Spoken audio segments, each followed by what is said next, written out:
For the longest time, cash was king, but as we see now, it's really digital currency and electronic transactions that dominate the economy in America. But one might argue there's certain things you definitely want to keep paying cash for, and I would argue that would be guns and ammo being on that list for sure.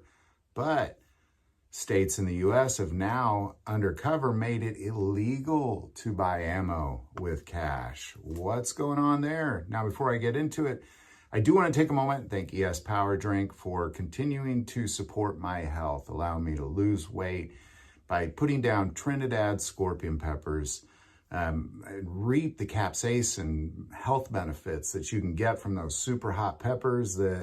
I just can't eat them. They'll destroy my stomach and mouth and definitely make it's just, I can't do it.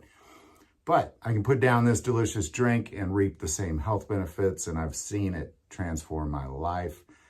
That link is below. For the last couple years, I've made a few videos specifically addressing not using credit cards to purchase ammo for several reasons, and that's not what this video is about. I'm just going to kind of touch on it here. But really the reasons is number one, red flags. MasterCard, Visa, many banks around this country have made it known that if you buy guns and ammo and it looks suspicious to them, they're going to red flag you and they're going to turn you over to your local sheriff. And this has happened by the millions. Now, what local sheriffs do with them, that's up to them. Most of them, probably nothing. But we're still talking millions a year of red flags just sent by Visa and MasterCard. And I always argue, just use cash. It's as good as money.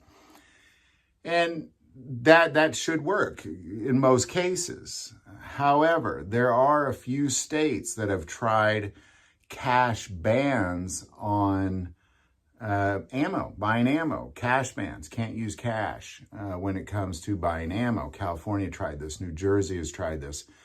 But what we're seeing now is in the state of New Jersey, there's a particular gun store that has had criminal charges pressed against them by the New Jersey Department of Justice for selling ammo for cash. Now, let that sink in for a second, because what you have right now, according to the state of New Jersey, is a cash ban on buying ammo. Now, there's not a legal cash ban on ammo, but what they're ultimately saying is that if you, as a gun store, allow somebody to come in, pay cash for ammo, not show an ID, that now you are breaking the law. So they're really kind of using the must have an ID for ammo as a basis for not accepting cash. This is really something that I think should very much concern citizens in America, because just let that sink in for a second. If you can't walk into a gun store and purchase a gun with cash or purchase bullets with cash, you are forced into an electronic transaction that, probably going to get red flagged if you're buying over 1,000 rounds of ammo. Probably going to get red flagged if you're buying multiple guns in a month. Might ban you from certain banks because there's a long list of online financial applications that straight up ban guns. You can't use any of the Venmos, none of that stuff. Like, all that is ban guns. Credit card companies are going to red flag you. Now, if they make it where you can't use cash, it's really kind of like gun control through financial control. Because again, states have tried this to do cash bans on buying guns and ammo, but this is the first time that you're actually now seeing people getting arrested for it. Being arrested for accepting cash for bullets. Just kind of think about that for a second.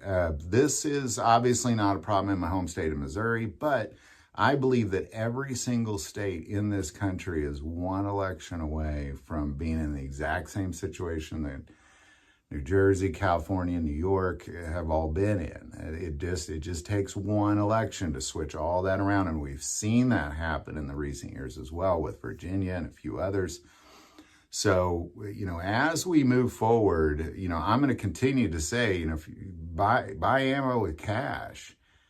There you go. That's my 2 cents on it. I think this should be a major red flag. Anytime somebody doesn't take cash for anything, when the U.S. dollar isn't a viable option for purchasing goods and services, we have a problem. We have a big problem, and I believe that's what we're facing here with New Jersey being the first to make arrests for accepting cash for ammo. This is not okay.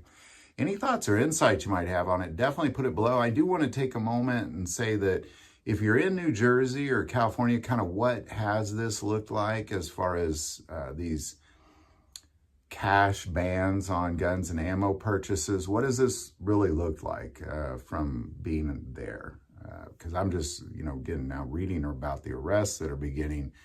But what's it like to actually be there? Put that below. Any other thoughts or insight you might have, definitely put that below as well. I do want to take a moment and say most people watch this channel. Hey, they're not subscribers. Click that subscribe button. It greatly increases the algorithm and our ability to get these messages out. That link is also below. But the most important part of this channel, we take prayer requests. So please don't ever hesitate to send that in. Thank you for watching this episode of God, Family, and Guns. And as always, love God, love your family, and love guns.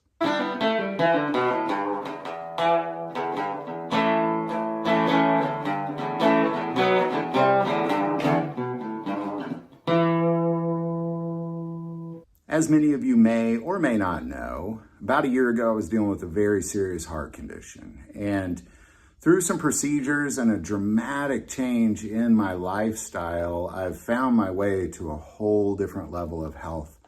And one aspect of that, and it's something that I believe is extremely important to talk about because Americans are not talking about it. I've really never heard anybody talk about it, to be quite honest, is the health benefits from the super hot peppers like a Trinidad scorpion pepper, because that has been one aspect of what I have done over the last year. Is a friend of mine who lost 110 pounds in 7 months just drinking a drink that he made with Trinidad scorpion peppers.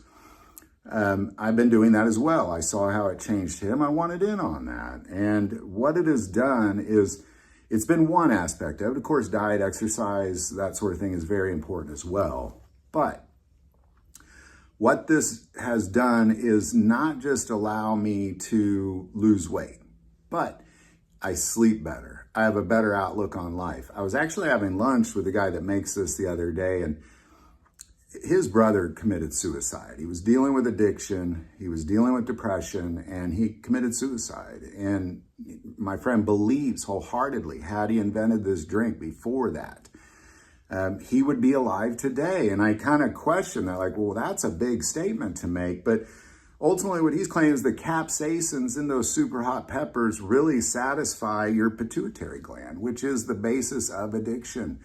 And if you watch Johnny Schofield on YouTube, check him out. But he's fought addiction, and now he's addicted to hot peppers instead because it satisfies that same desire. So I think it's important to talk about better outlook in life, sleep better, lose weight, fight addiction.